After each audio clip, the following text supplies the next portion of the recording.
August the 28th, 2005 was our first Sunday in this building. Took us 4 months from out there to come in and Pastor turned the first shovel of dirt here to break ground. Took us 4 months to get here. Boy, was it worth everything, everything. And I am so thankful to the Lord that God has blessed us and that He has given us a beautiful place. When we started out, we started in the Ramada Inn, which is shut down now, but we didn't shut it down. It's shut down now over there by Cracker Barrel. And a little story behind that, when Pastor told me on a Thursday night eating catfish at his mom and dad's house, he said, "I can't eat," and he started weeping. So we all looked at him and he said, "I will be preaching Sunday morning. If I have to do it on the street corner, I will be preaching." And I said, "Are you wanting somewhere to preach?" He said, "Yes, I do." I said, "I'll have something by Sunday morning." So a very good friend of ours, which God has called her and her husband home, I called her and I said, "Can you come to the house? I've got to find somewhere." Because all of our friends, and I knew that God had called him into the ministry. So I called her and told her, "Please come to the house. We've got to find somewhere to have church Sunday." We called numerous places in Leon County, and all of them shut us down. No, they didn't want nobody that was affiliated with the church renting a room from them. So I said, "Well, there's one other place I haven't called yet. I'm going to call Ramada Inn by Cracker Barrel." I called Ramada Inn. The lady that answered the phone was the one in charge of everything at Ramada Inn. And when she answered the phone, I told her my name and I told her what I was looking for. She said, "Ma'am, I don't know how you got me." She said, "My secretary is out sick today, but they're not supposed to transfer calls to me." And she listened to me and she said, "I've got a room, but now it's by the bar." I said, "It's okay. We don't care if it's by the bar." She said, "And you can only have it for 1 hour on Sunday morning." I said, "That's okay too. We'll take it for 1 hour." And she said, "How long do you want it for?" And I said, "Well, could we have it for a month until we can find a place that's bigger?" And she says, "And the other thing is we don't have a microphone, we don't have a podium, we don't have a piano, we don't have anything you could use because they're all used by the bar." I said, "Oh, okay, no problem." So we took off and we went to Ramada Inn, went down there, looked at the room, and it was a pretty room. And I said, "We'll take it." She said, "We'll sign this contract for 4 weeks." And I said, "Okay." She said, "Only on Sunday mornings for 1 hour." I said, "Yes, ma'am, I understand. I can assure you we will be out." That Sunday was our first Sunday as having what we called our church. We didn't have a name for our church at this time. And all I could think of, Betty, was I had to get some ferns to dress that place up. I had some flowers in this room now. I had to make it look churchy.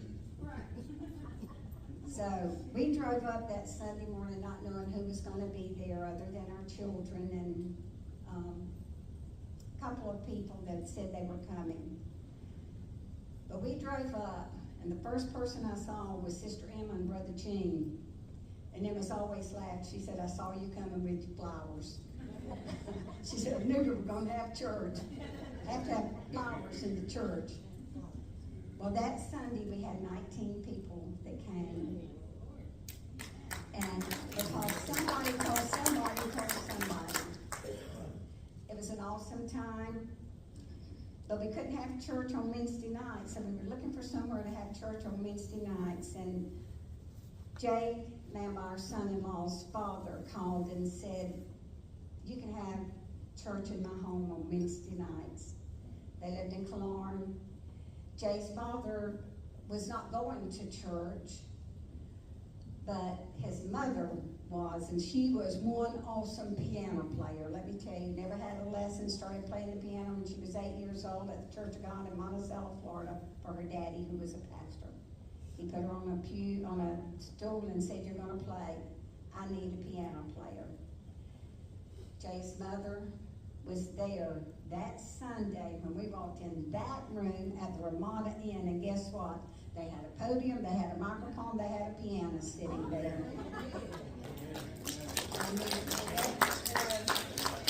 we were not expecting it, but we were certainly thankful. So Sister Betty sat down on that piano stool and started playing. From there, we were there those 4 weeks. From there, we found a warehouse. I started calling. Pastor said, we've got to have something bigger and a more permanent place. I started calling places, and someone called us and said, hey, there's a warehouse behind Talcott Electric. There was a pastor in there, but they've moved out. They may rent it to you, call them. So I did. That Sunday afternoon, Pastor and I and Brother Gene and Sister Emma and Brother Dewey and Liz Phillips took off to that warehouse. And we got there, and I went, oh my God, this is so filthy. In my mind, not to anybody. In my mind. And I said, oh, Lord Jesus. And about that time, here come 4 rats running out the wall. I just said, I'm so thankful that neither one of my daughters were there with us that day. But we knew we could clean it up, didn't we, Emma? We knew we could clean that place up. We knew we could get rid of the rats and all, and we did. We went in there, we spent a week cleaning. And now let me tell you how we found out, how the lady found out that owned that warehouse. Her name was Mrs. Simpson. She said, you're not going to believe it, but the man who has the room that I rent next to where you're going to have church is an atheist. Now, he don't believe in God, but he won't be ugly to you. I said, we're not worried about that. She said, well, he's an atheist, and he is an atheist. She said, you understand that? And I said, yes, ma'am. I said, we're not going to bother him.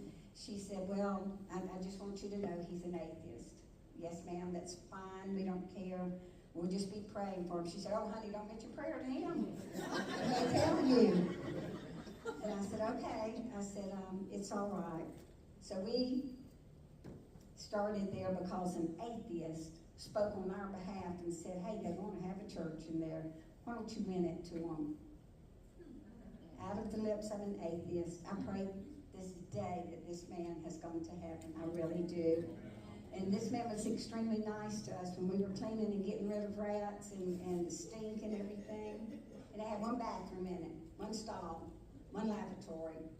But it didn't stop us from having dinners, I can tell you that. Did it, honey? We could still eat. We could still have dinner celebrations there. So we were there for a while, and she wanted to sell it. But in the meantime, Pastor had been going, you know where Publix is at, and the 2-story building behind Publix, and the one right there on the truck route behind Publix. Pastor kept going to that place. He'd pull up in there and pray, and he'd come back and he'd say, we're going to have that one day. And I said, honey, that's rented to a huge computer company. We're going to have it one day. We're going to get in there. So Rhonda and Jay, realtor friend of theirs, owned that building. And Jay had told us, he said, Grammy, they're not going to sell that. We don't want to buy it. We just want to rent it. Not we want to be permanently, but we want something good, that smell good and look good, that would catch your eye. Well, my mother-in-law, the most awesome woman I've ever known in my life, she was at work one day, and she left work early, and she worked for the state. Sometimes they get off early, you know. But she left work early, and she went up there to that building. She said, you know, my son's been here praying. I'm going to go up there and start spending my lunch hour, and I'm going to pray. So she got there, and when she got there, there were no cars. And she went up to the door, and it was locked, but she peeked in the windows, and she said, my Lord, I've never seen so many holes in a wall. So she came to the house, and we called Jay.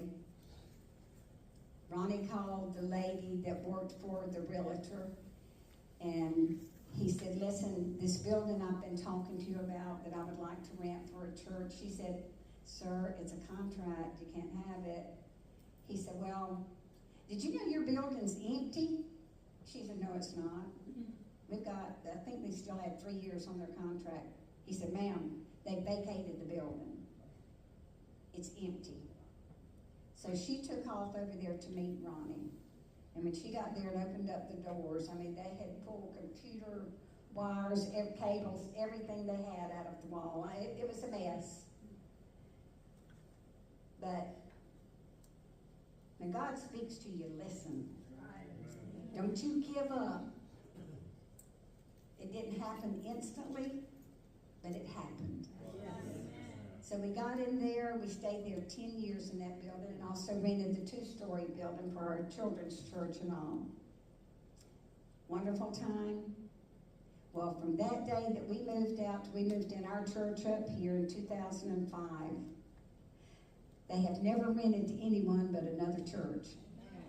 We went in, and my father-in-law had open heart surgery whenever we moved in.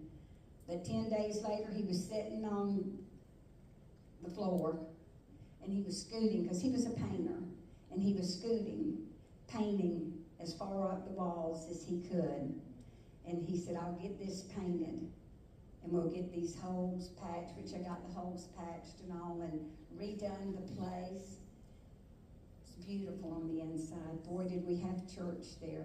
But when God said it's time to go, Pastor and Brother Gene and the board members started looking for property in Leon County. Well, everything fell through, because in Leon County, they're going to take away half of the property, put in a holding pond and all this kind of stuff. You've got so many things you had to go through. Well, everywhere they went and looked at property, it wasn't the right place. God had this in mind for us. But we didn't know about this. The pastor was driving by one day. He saw a for sale sign out here, and he wrote the number down, and he called my brother Mickey and called Brother Gene and said, hey, they got places up for sale out there. Maybe we could go and look at it. Well, they did. Loved the property. It was a large pecan grove. And they met with the gentleman that he lived next door at the time. And they said, we want to purchase this land. We want to build a church. Well, my sister-in-law's brother started going to church with us back when we were in the one behind Publix. And he and my brother had gone out of town one Monday, and they came back by the house, and Dave Keel's his name. Dave came in the house, and Dave was crying. And he said, Ronnie, I got to talk to you. He said, I am wealthy with the land, but not to build a church on. He says commercial buildings. He said, but I've got the collateral to put the down payment on property for you to build a church. He said, because God said for me to make sure I did everything I could to get you into a church before God called me home. Well, he did. Dave put up the collateral. We built the church. God called Dave home. But when they bought the property, Dave said, I cannot let anybody drag their feet with decisions. He said, because there's 2 people that God said get it built so they can see that church and worship in there before they're called home. That was my mother-in-law. She was here 6 months before God called her home. He said she's got to be able to see the church and what God has done for her son. The other one was Brother Gene Blunt. Church, things don't always happen when we want it to happen. But if it's of God, it will happen. In God's timing.